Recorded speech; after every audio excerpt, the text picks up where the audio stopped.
সৃষ্টিকর্তার রহমত বর্ষিত হোক। আসলে আমরা মানুষ, পৃথিবীতে যে দুজন মানুষ আছে, মা হাওয়া বাবা আদম, সেখান থেকে বাকি মানুষগুলি ছড়াইছে। এখানে আছে কেউ হিন্দু, কেউ মুসলিম, কেউ বৌদ্ধ, আল্লাহর খেলা। এটা হচ্ছে যে মূলত জামাত সম্পর্কে, জামাত ইসলামী এবং ছাত্র শিবির সম্পর্কে মানুষের একটু উদাহরণ আছে। এই ধারণাগুলি এখন আস্তে আস্তে পরিষ্কার হচ্ছে। ঢাকা বিশ্ববিদ্যালয়ের ইলেকশনে দেখছেন কিভাবে তারা দিচ্ছে ছাত্র শিবির।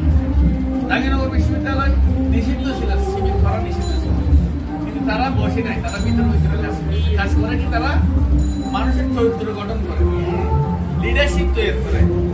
এটা স্কুল শিক্ষা প্রতিষ্ঠানের মতো আমাদেরকে অভিভাবক করে দিচ্ছে। জামাতের অফিস শিবির সব বন্ধ, সরকার তালা মারে।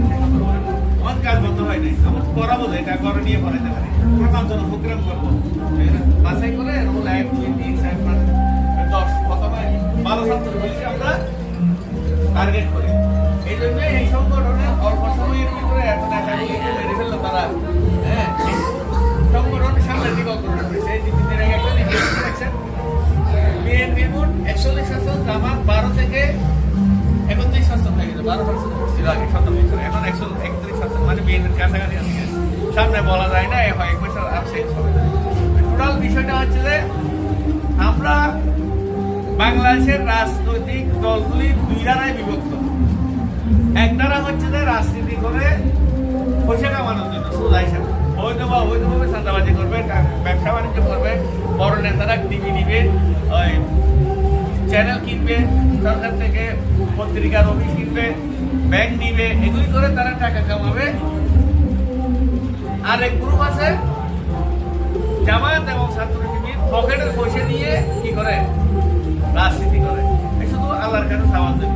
বুঝতে পারছি? আমরা সবাই এই দলকে ধ্বংস করতে পারি না কেন? এই দল নিজের পায়ে দাঁড়াইয়ে আমাদের ব্যাংক বন্ধ করে দিলে আমার ব্যাংকের পয়সা দিয়ে চলো না। আমরা আসলে আমাদের পকেট থেকে আমরা প্রতি মাসে চাঁদা দিই, সবাই দেয়, সবাই। হ্যাঁ, এখন যেখান থেকে আসছি, একটা মসজিদে বসছিলাম, 3-4 জনের একটা ইউনিট আছে, একজনে এই যে সামনে ইলেকশন হবে, আমাদের ইলেকশনের জন্য একটা এককালীন, এটা মাসিকটা ছাড়াও ইলেকশনের খরচ করতে আসবে। এখানে যদি অন্য কোনো দলের পয়সাওয়ালা না হয়, মনে করেন ভালো মানুষ, প্রফেসর, হ্যাঁ, শিক্ষক, খুব ভালো এমপি হওয়ার জন্য, কিন্তু টাকা না থাকলে ওরা দিবে না। পার্টিকেও টাকা দিতে হবে নমিনেশন হওয়ার জন্য, আবার খরচও নিজের পয়সা দিয়ে। এখানে কিন্তু যদি উপযুক্ততা থাকে তারা তার করে দিবে, সংগঠনে দিবে। সংগঠন কোথেকে দিবে?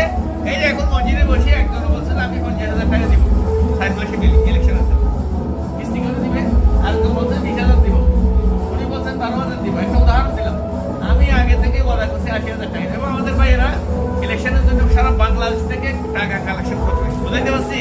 তো আমাদের ভালো লোক যেটা যোগ্যতা আছে তারা তার করে দিবে, এটা অন্য দলে থাকবে না।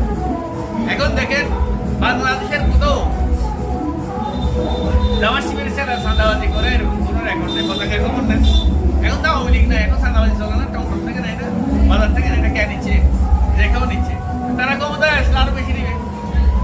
আমরা আমাদের কেউ যদি কালকে বিষয় ছিলেন আমাদের বাংলাদেশের কোথাও যদি আমাদের আমিরের ঘোষণা, বাংলাদেশের কোথাও যদি কোনো মুসলিমের জায়গা জামাতের কোনো লোক দখল করে রেখে দিচ্ছে, আমাদেরকে জানা সত্য প্রমাণ পাইলে আমরা উদ্ধার করে দেবো আইনগত ব্যবস্থা।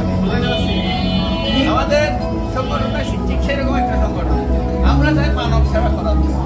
আমাদের সম্পর্কে বিভিন্ন অপমাত্রটাই এই 5 তারিখ স্বাধীন হয়েছে, তো দ্বিতীয় স্বাধীনতা বলে আমরা এক কথা বলতে পারতাম না, লোকে লোকে থাকতাম।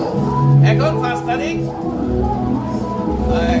রাত্রে আমার ছেলে বড়টা, যেটা আরবি বিশ্ববিদ্যালয়ের প্রফেসর লেকচারার, হ্যাঁ, বড়টা চাকরি নিয়ে ওসফোর্ড থেকে ওর লেকচারার এসে ওইখানে নেই নাই, যেহেতু জামাত শিবির করে, শিবির নেতা ছিল,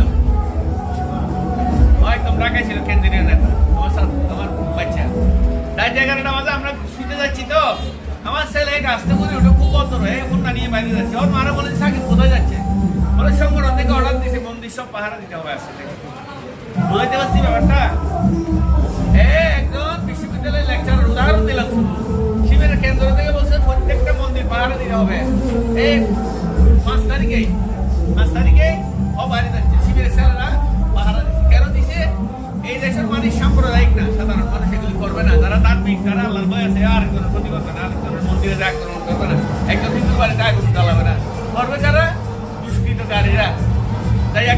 মারা দিল, একটা কিছু ঘটাই যাও বলবো যে এখানে জামাত শিবির করছে, এখানে মৌলবাদ দিয়েছে, এটা বলার জন্য।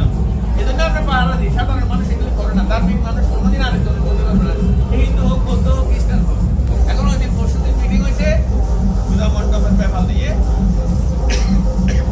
ওসি সাহেব ছিল, বিএনপির ছিল, আমরা ছিলাম সিলেটের সেক্রেটারি, বিএনপির আফসার হচ্ছে সভাপতি, একদিন শেষ করে দিচ্ছি 2-3 মিনিটে। আমরা বললাম যে ওই যে সবগুলিতে বিজিবি থাকবে, পুলিশ থাকবে, আমরা বললাম কাঠ খরচ যেটা আছে সেখানে ফ্লাইওভার দিয়ে কিছু করার সম্ভাবনা আছে। নিচে মনে করেন মেলা হবে, মানুষ পূজা করবে, এদিকে সব কোনটা নিয়ে দিত, ওই দিক থেকে লঙ্কা একটা মারে দেয়, কিছু তো করার নাই। এখন সিদ্ধান্ত হয়েছে কেন পুলিশ থাকবে 2 জন, উপরও 2 জন থাকবে, নিচে গুলিতে আছে। যে এইভাবে আমরা চেষ্টা করতেছি। আসলে আমরা এই আমাদের পক্ষ থেকে যারা নিডি আছে আমরা তাদেরকে আরেকটা কথা বলে শেষ করে দিই, এখানে যে টিম দিয়ে গেলাম ওইটা ফেসবুকে দেখছে একটা বড় দলের নেতা, নাম বলবো না, এক্স নেতা, আমার পর্দায় বলে যে ফেসবুকে দেখলাম আপনি সিলভারে গিয়ে টিম দিচ্ছেন, কিন্তু নাকি আপনাদেরকে ভোট দিবে। আমি বললাম যে ভোট না দেন, আল্লাহর কাছে তো ভালো ওদের যেমন দোয়া করবে না, ভোট না দিলে কি হবে, সেটা ওর স্বাধীনতা, আমার ভালো লাগলে দিবে, না হলে দিবে না। এই হচ্ছে কথা আপনাদেরকে।